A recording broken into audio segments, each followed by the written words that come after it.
right, ladies and gentlemen, let's take a look at our second lesson here in Chapter 7, similar polygons. So what we're going to do is identify similar polygons. So let's start talking about some of that vocabulary that goes along with it. So our vocabulary here is similar polygon are polygons that have corresponding angles that are congruent and corresponding sides that are proportional.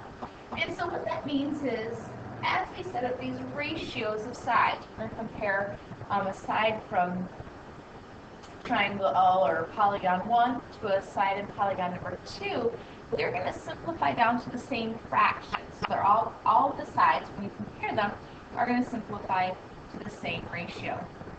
Scale factor is the ratio of the lengths of similar polygons. So we talked about it's a scale factor of 3 to 5. If any of you have done model cars, we have 1 to 16 ratio. You'll see this 1 to 16 or 1 over 16. So that means your scale model is 1/16 the size of a original car. And so the scale factors they're just the ratio of the size. All right, so let's take a look at our first example. We want to use similarity statements. We're going to look at what it means to be similar. So it says triangle PRQ and triangle STU are similar. So they're telling us that right away. So what we want to do is list all pairs of congruent angles and then write the ratio of corresponding sides in statements of proportionality. So we're going to write proportions and then check that the ratios are all equal. So these similarity statements are written kind of the same way congruency statements were. The corresponding angles are going to be paired up, written in the same order in each triangle. So since angle P is the first named vertex in the first triangle, that means it's congruent to angle S. And because angle R, or vertex R, is written second, that means it's congruent to angle T. And then Q is congruent to angle U. So we're looking at how they're written in. So now what we need to do is set up sides in proportionality. So what they tell us here is that ST over PR. So if we kind of look at this, S to T, those were the first two vertices written together. So that's ST. Over here is going to be paired up with PR, the first two letters, so P and R. So if we write that ratio, ST was the smaller segment, so that's 8. And then PR was the larger segment of 10. And then that equals, we need to reduce that. Each of those can be divided by 2. So that is 4/5. So that's what we're looking for, the ratio of corresponding sides. We then can look and see, okay, the other ones would be TU over RQ. That's the ratio of the corresponding sides. If we take a look at TU, that goes to RQ. And then we would have SU going to PQ. All right, so now we look at those ratios. We already set up our first ratio for ST and PR. That went to 4/5. So now let's take a look at TU over RQ. TU is 16. RQ is 20. Both of those are divisible by 4 and go down to 4/5. So far we've got two sets of corresponding sides that have the same ratio. And so now we're going to look at US. US is 12. And QP is 15. Both of those can be divided by 3. 12 divided by 3 is 4. 15 divided by 3 is 5. And so we see that we do have the same ratio each and every time, that it simplifies down to 4/5.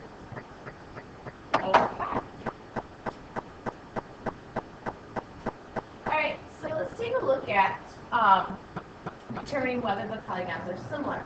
If the polygons are similar, they're going to use the same logic that we just had. We're going to make sure that we have congruent corresponding angles. We're going to set up ratios of sides and make sure that those corresponding sides have the same proportion. So basically what we're doing now is doing the exact same work we did in example 1. We just don't know if we're going to end up with the same ratio in the end or not. So let's take a look. If I look at angle G, that's the first one they tell me to take a look at. It's marked with 2 congruency marks. So I'm going to go and look at my second triangle, and the angle that's marked with 2 congruency marks is M. So that means angle G is congruent to angle M. Those are the ones that are matching up. If we look at angle H has 1 congruency mark. Angle K is the angle that has 1 congruency mark in the second triangle. So yes, we have a second pair of corresponding congruent angles. And then last but not least, J has 3 congruency marks, and so does angle L. So that means we have 3 pairs of congruent corresponding angles, which is what we need. So we're hitting that first mark. The corresponding angles are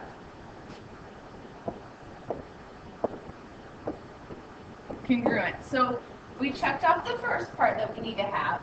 We now need the sides to be proportional. So if we look at MK, that's the first thing they tell us to look at, is MK. We would match that up with, if we take a look at that, M had 2 marks, K had 1 mark. I need to match that up with its corresponding parts, which is G and H. So MK had 12. And GH had 9. I need to simplify that. That's how I'm going to know if they're proportional. So divide each of those by 3, we get 4/3. They now take us, so we're kind of going around the horn, as I would call it. We're going to match KL up with HJ. So I have 16 over 12. Each of those can be divided by 4. Okay, we're looking for it to be able to divide them by the same factor and then end up with 4/3. And so now as we continue going around the horn, we've got LM, which is 20, needed to be put in a ratio with JG, which is 15. Each of those can be divided by 5, which is going to give me 4/3. And so we see all 3 times we set up a set of corresponding side ratios, we get the same proportion. So since all 3 ratios are equal, the corresponding side lengths are what we would call proportional.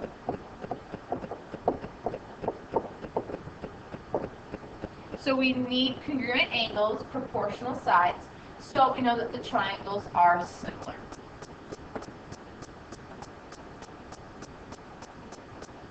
All right. What I want you to notice here is what we're doing in our statement. We're still saying triangle GHJ, nothing different than we had. But look at our symbol here. We're using a little bit of a different symbol here. Our symbol for similarity is just a little wave. It reminds me of the tilde from my high school Spanish class. But instead of having the equal sign with the wave over it, we have just the wave to show similarity, because they're not the exact same size. One is definitely larger than the other, but they're larger by this consistent ratio. So we need to write our similarity statement. G was matched up with angle M because they both had 2 congruency marks. H was corresponding to K, and J was corresponding to L. So we're going to write our similarity statements the same way we did our congruency statements. And then what we're going to end up doing a little bit differently here is writing what that scale factor is. And that scale factor is 4/3. All right, so what you need to do is to decide if they are similar. And so you need to look and see. If we look here, we have X and D matching up. We have Y and E matching up. And we have Z and F marking up. So I see 3 pairs of congruent angles. So we have that. What you need to do now is go through and set up those scale factors and see if it's the same ratio. So I'm going to help you get those started. I'm going to kind of go around the horn there in alphabetical order. So we're going to have X, Y, and we're going to match that up with DE. We're then going to match up as we go around the horn, YZ. And we're going to match that up with EF. And then last but not least, we're going to have XZ be matched up with EF. So you need to look and see when you write these ratios of sides. So you are going to do now. Okay. Okay, and then we will check that in class during the warm-up time. All right, what we want to do now is use these similar polygons. They're going to tell me that two triangles are similar. RST is similar to triangle GHJ, but what I want to do is find the value of x. So because the triangles are similar, I know that the corresponding side lengths are proportional. So what I can do now is write a proportion. So they have me started. They said, let's match up GH, and we can match that up with RS. That needs to match up with something else, and we obviously need to include x. So we're going to take a look at these bottom two sides. Now we need to be smart and pay attention to how they wrote it. They wrote GH in the top. That means GJ has to be in the top of our second ratio. And then we're going to put RT in the denominator. What we're going to do is substitute in all the values that we know. GH had a value of 15. RS had a value of 10. GJ had a value of 9. And RT had a value of x. Now we've solved these proportions before. We did this yesterday in lesson 7.1. So now what I'm going to do is use the cross product property. 15x is equal to 90.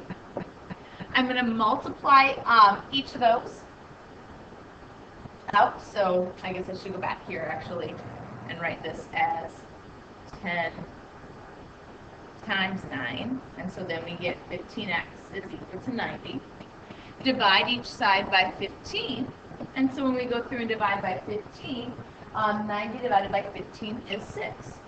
So x is equal to 6. What we're going to do is now look at what perimeters of similar polygons show us.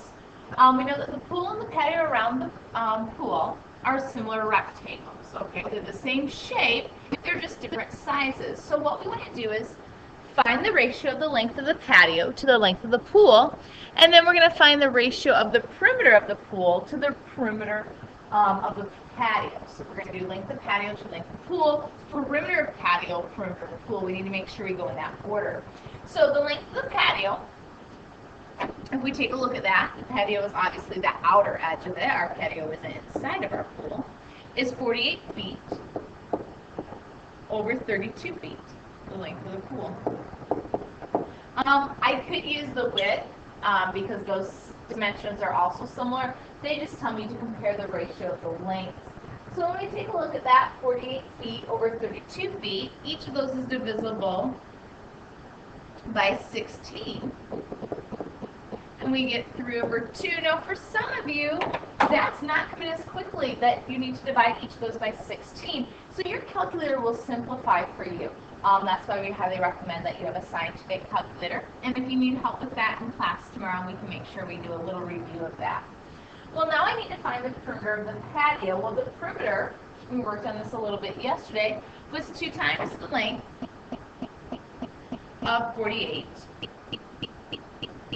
plus 2 times the width of 24. Once again, this is something we can quickly punch in.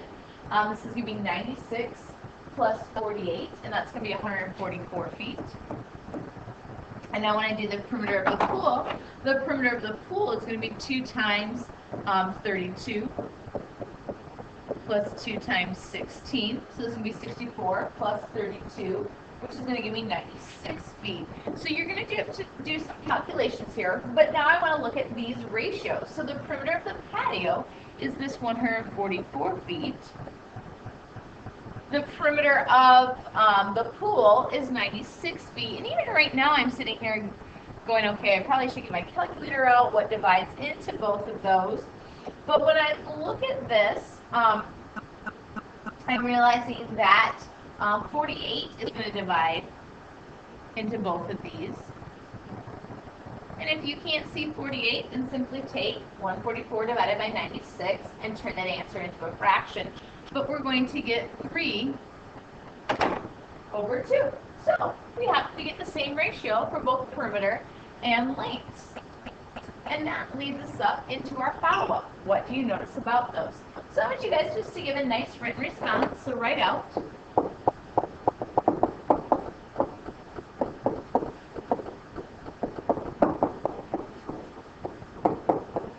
what I just said there. So those of you that take the time and actually listen to my videos, you'll know exactly what to write down. Check that. I'll check that in class tomorrow. All right. Now we're going to take a look at what we can learn from this. We have theorem 7.1, the perimeter of polygons. If two polygons are similar, then the ratio of their perimeters is equal to the ratio of their corresponding lengths or sides. I like that a little bit better. The book uses lengths. I think side lengths is what we should look at.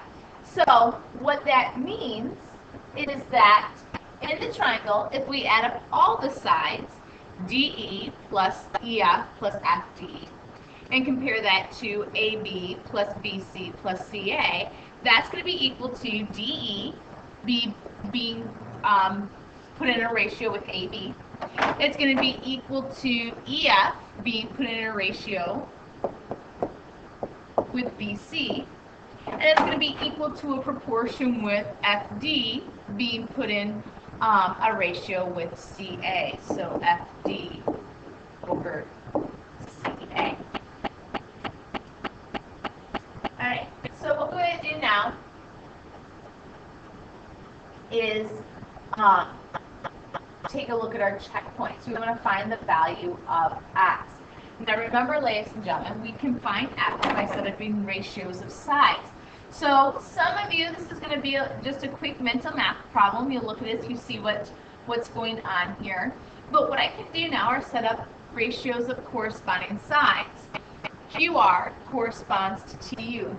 So I can set up QR with TU. And I can set that equal to PR with SU. So I can set that equal to PR over SU. So if we do that, we should have 16 over 8 is equal to x over 9. So now what you need to do is finish this problem. It then says find the ratio of the perimeter of STU to the perimeter of triangle PQR. Now it's going to be difficult to do that without knowing the perimeter of STU. So this will be our warm-up. And this we will do in class. Okay, but you should have number 2 finished so that we can go on with that. And we'll see all of you in class tomorrow. Enjoy your algebra review here.